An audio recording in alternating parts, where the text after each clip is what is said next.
হয়, মই বৰ্তমান উপস্থিত আছোঁ বজ্ৰাস্থিত যি লোকপ্ৰিয় গোপীনাথ বৰদলৈ আন্তঃৰাষ্ট্ৰীয় বিমানবন্দৰ আৰু এই বিমানবন্দৰৰ সন্মুখত আচলতে মই উপস্থিত আছোঁ। ইয়াৰ মই প্ৰথমতে আপোনালোকক সামগ্ৰিক দৃশ্য দেখুৱাই ল'বলৈ মোৰ সহযোগীক অনুৰোধ জনাইছোঁ।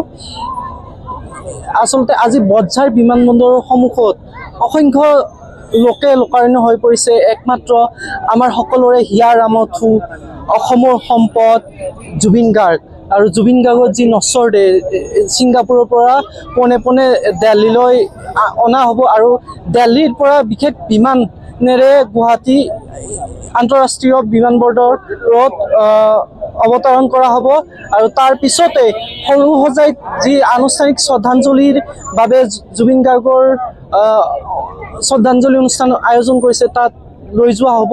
আৰু আমি জানিবলৈ পোৱা মতে যি বিমানবন্দৰ কৰ্তৃপক্ষৰ বা প্ৰশাসনিক বিভাগৰ পৰা আমি জানিব পৰা মতে জুবিন গাৰ্গৰ নশ্বৰ দেহ নিশা প্ৰায় 2:30 পৰা 3 বজাৰ ভিতৰত গুৱাহাটী যি বজ্ৰাস্থিত লোকপ্ৰিয় গোপীনাথ বৰদলৈ আন্তঃৰাষ্ট্ৰীয় বিমানবন্দৰ আছে তাত অৱতৰণ কৰিব আৰু তাৰ পৰা জুবিন গাৰ্গৰ নশ্বৰ দেহ নিয়াৰ কাৰণে এক ফুলসজ্জা স্বৰ্গৰথৰ দ্বাৰাই আচলতে লৈ যোৱা হ'ব সৰু সজাইলৈ আৰু তাত ৰাজহুৱা এক শ্ৰদ্ধাঞ্জলি অনুষ্ঠান কৰা হ'ব। আৰু তাৰ প্ৰাক মুহূৰ্তত আচলতে জানিবলৈ পোৱা মতে যি পৰিয়ালৰ লোক আছে তেওঁলোকৰ পৰিয়ালৰ লোকৰ শ্ৰদ্ধা নিবেদন কৰাৰ বাবে বিশেষ সময় দিয়া হ'ব আৰু তাৰ পিছতে আচলতে যি ৰাজহুৱা শ্ৰদ্ধাঞ্জলি অনুষ্ঠানলৈ জুবিন গাৰ্গক লৈ যোৱা হ'ব। মোৰ সহযোগে দেখাইছে যি বজ্ৰাস্থিত লোকপ্ৰিয় গোপীনাথ বৰদলৈ আন্তঃৰাষ্ট্ৰীয় বিমানবন্দৰৰ যি বাহিৰত আচলতে জুবিন অনুৰাগীয়ে ভিৰ কৰা পৰিলক্ষিত হৈছে। জানিব পৰা জুবিন গাৰ্গ যেতিয়াই কি নহওক তেওঁলোকে ওৰে নিশা ইয়াতে থাকিব আৰু জুবিনক শেষৰ বাবে তেওঁলোকে চাব আৰু শ্ৰদ্ধা নিব।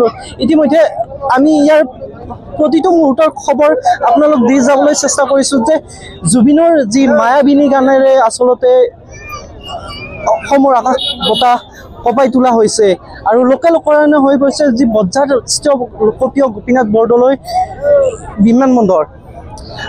আমি জনাবলৈ পাই অতি দুখেৰে জানিবলৈ খুজিছোঁ যে যি জুবিন গাৰ্গৰ নশ্বৰ দেহ নিশা প্ৰায় 2:30 পৰা 3 বজাৰ ভিতৰত গুৱাহাটীস্থিত লোকপ্ৰিয় গোপীনাথ বৰদলৈ আন্তঃৰাষ্ট্ৰীয় বিমানবন্দৰত তেওঁৰ বিশেষ বিমানখন অৱতৰণ কৰিব আৰু তাৰ পিছতে আচলতে পুষ্পসজ্জিত ৰথেৰে তেওঁৰ শেষ যি ৰাজহুৱা শ্ৰদ্ধাঞ্জলি অনুষ্ঠান আছে সৰু সজাইত তালৈ নিয়া হ'ব।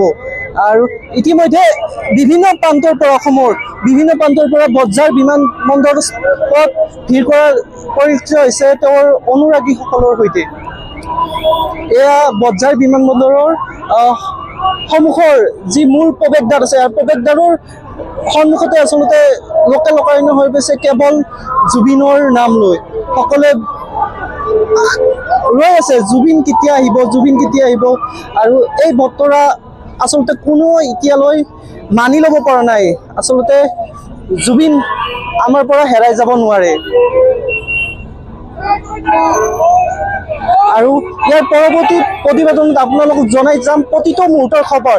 আচলতে জুবিন গাৰ্গৰ সেই বিশেষ বিমানখন গুৱাহাটীস্থিত লোকপ্ৰিয় গোপীনাথ বৰদলৈ কেতিয়া অৱতৰণ কৰিব আমি ইতিমধ্যে জনাইছোঁ যে নিশা 2:30 পৰা 3 বজাৰ ভিতৰত সেই বিমানখন অৱতৰণ কৰিব আৰু তাৰ পিছতেই এই যি পুষ্পসজ্জিত ৰথেৰে আচলতে জুবিন গাৰ্গৰ নিথৰ দেহ লৈ যোৱা হ'ব।